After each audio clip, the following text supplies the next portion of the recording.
कहते हैं जगत का पेखना पेख्या, धनी का नाम ना लेखा। अब एक दूसरे के सिर पर धरे बैठे, उसने ऐसे कर दिया, उसने ऐसे कर दिया, किंतु जो करने वाले का तो जिक्र भी नहीं। तो इस प्रकार वो त्रेता युग में आए थे भगवान मुनिंदर रूप में परमात्मा। उस समय नल नील को स्वस्थ किया और श्री रामचंद्र जी के ऊपर जो पहाड़ जैसा दुख था वो पुल बनवाया। और परमात्मा कहते हैं कि धर्मदास जी को समझाते हैं कि तुम इन राम कृष्ण को भगवान मान बैठे, किस आधार से? एक छोटे मोटे इनकी लीला देखकर कैसे कि श्री कृष्ण जी को तुमने राम मान लिया, भगवान मान लिया, कि उसने गोवर्धन पर्वत उठा लिया, गिरिराज बोलो जिसने। और आपके पुराण बताते हैं, आप खुद कथा सुनते और सुनाते हो कि शेष नाग सारी सृष्टि न ठारा, जिसको ऊपर पृथ्वी भी सारे ये लोग ग्रह भी प्रह भी। तो एक पहाड़ के ठाण तो भगवान मान लिया, तो शेष नाग क्यों नहीं माना तुमने परमात्मा? और फिर आप ये भी कथा सुनते हो श्री राम के उसमें कि द्रोणागिरी उठा कर ले आए भगवान श्री ये हनुमान जी द्रोणागिरी उठा ले आए। तो इनमें भगवान हनुमान भगवान क्यों नहीं?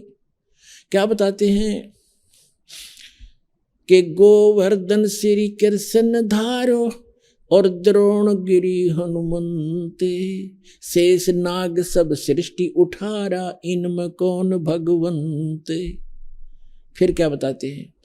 कहते हैं समुद्र पाट लंका गयो, वो सीता को भरता रे, और अगस्त ऋषि ने ये सातों पी लिए, इनमें कौन करता रे। एक अगस्त ऋषि वे हैं जिनमें ऐसी सिद्धि थी कि उन्होंने एक घूंट में सातों समुद्रों को पी लिया था, खत्म खाली कर दिया था इसको। फिर प्रार्थना करी तो वापस उसको छोड़ा था। तो परमात्मा कहते हैं तुम मानते हो कि श्री रामचंद्र जी ने समुद्र पर पुल बना लिया इसलिए भगवान मान लिया। कहते अगस्त ऋषि ने सातों पी लिए थे, वो क्यों ना भगवान माना।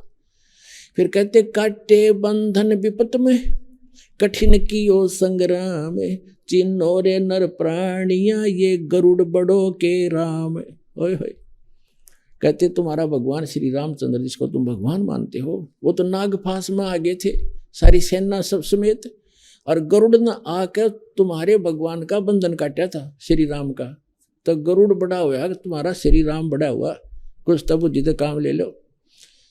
भजन करो उस रब को जो दाता है कुल सबका, भजन करो उस रब को जो दाता है कुल सबका।